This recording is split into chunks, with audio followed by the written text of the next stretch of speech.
सती जी की बात ने सुन करके अंत तो गत्वा मैना और पर्वतराज हिमालय आज्ञा प्रदान कर देवे। नारद जी कह गया करहि जाई तप शेल कुमारी, नारद कहा तो सत्य विचारी।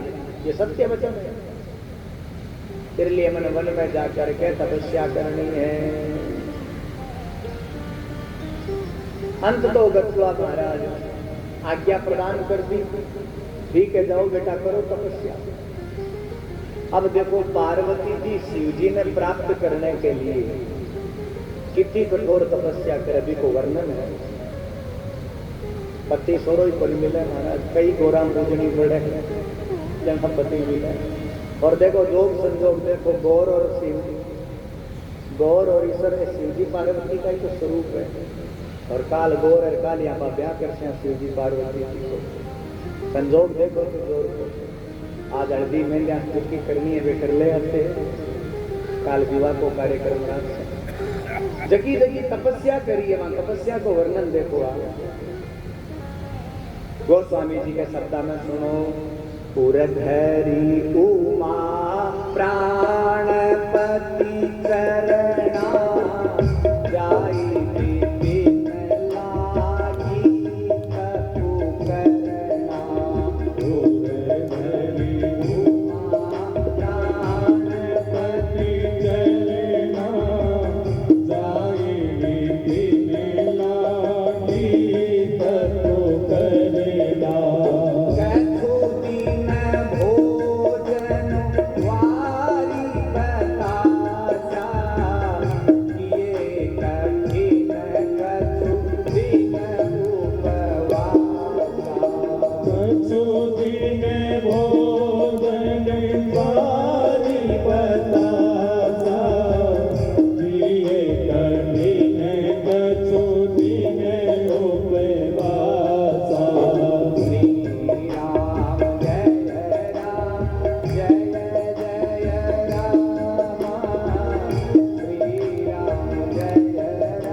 गोस्वामी जी महाराज वर्णन कर रहा है।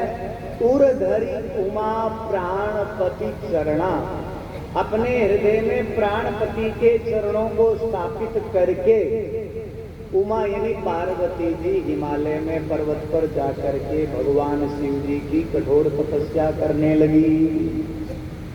जाय विपिन, जंगल में जाकर के लागी तप करना, तपस्या करने लगी। कैसी तपस्या करी? बोले कछु दिन भोजन, पहले तो शुरुआत में भोजन करता, धीरे धीरे भोजन मन भर गया। बोले नहीं तो भोजन करना छोड़ दियो, फल फूल खाया। फल फूल खाने के बाद के मैंने महाराज वारी जल बतासा यानी कुछ मीठी चीज खा करके पानी पी लेता। धीरे धीरे धीरे धीरे इतनी कठोर तपस्या कर रही कि महाराज पत्ता खा करके तपस्या करी। दुर्गा सप्तशती में एक भगवती को नाम है अपर्णा नेक वर्णा च पाटला पाटलावती, यानी पत्तों का आहार करने के कारण भगवती का नाम अपर्णा पड़ा। एकदम महाराज शरीर में सुखा लियो, और सूखने के कारण शरीर काड़ो भी पड़ गयो, जना काड़ी भी नाम पड़ गयो। कितनी कठोर तपस्या करी महाराज। अब आजकल की तपस्याएं तो न्यारी है महाराज, पहले ये तपस्या। माता पार्वती जी शिव जी को प्राप्त करने के लिए कितनी कठोर तपस्या कर रही है कि ये कठिन कछु दिन उपवासा, कई दिन तक उपवास रखा महाराज। बहुत कठोर तपस्या करने में लाग गया। इन्हें पार्वती जी तो तपस्या शुरू कर दी। बिना शिव जी महाराज पत्नी के वियोग में समाधि लगा बैठ गया। मैं तो ध्यान समाधि लगा ध्यान में बैठ गया। देवता लोग मन में विचार करो कि भी समय में एक घटना घटे। एक तारकासुर नाम को दानव, तो महाराज ब्रह्मा जी की कठोर तपस्या करी और ब्रह्मा जी की कठोर तपस्या करके वरदान मांगो क्या मैं अमर हो जाऊं, उनको वरदान दो। ब्रह्मा जी का ओ वरदान तो दे कौन सकता, जे कह रो जन्म हुए दिन मरणो पड़े। दूसरो वरदान मांग लो, कारण मृत्यु मांग लो। तो तारकासुर को बोले महाराज तो फिर ओ वरदान दो, शिव जी के अंश से पैदा हुए बेटे से ही मेरी मौत हुए, अन्यथा मेरी मौत हुई को नहीं। ब्रह्मा जी महाराज के मुंडे से निकल गयो तथास्तु। अब तो वो तारकासुर मन में सोचो आपा तो अमर हो गया, क्योंकि शिव जी अब तो समाधि में चला गया। पहली पत्नी बाकी जड़ करके भस्म होगी और बे पत्नी के वियोग के महीने पागल हो बे ब्याह करे को नहीं, ब्याह करे को नहीं, जना संतान को नहीं हुए और संतान नहीं कि बापा अमर होती क्या। यहाँ गली वरदानी शक्ति पाकर के वो तारकासुर महाराज देवता ने, यक्षा ने, गंधर्वा ने सड़न परेशान करना शुरू कर दिया। सारी संपत्ति छीन ली, स्वर्ग से देवता ने खदेड़ कर भगा दी। तारकासुर जब यहाँ का उत्पाद मचायो तो देवता दुखी होकर के गया ब्रह्मा जी कन। नारायण भगवान कन गया, बोले महाराज तो ये लो काटो। तो देखो भगवान शिव जी जब तक विवाह करेंगे नहीं, संतान उत्पन्न होगी नहीं, तब तक तारकासुर मर नहीं सकता। तो शिव जी ने ब्याह करने के लिए तैयारी करो। तो बोले बीननी कठुन है, बोले बीननी तो जलमेड़ी तैयारी है, वो तो तपस्या करने लाग रही है, खाली शिव जी ने जगाओ। तो देवता लोग कामदेव ने भेजे महाराज। कामदेव ने कह तुम जा भगवान शिव जी की तपस्या भी भंग कर दे, पिछोड़ डाल दे।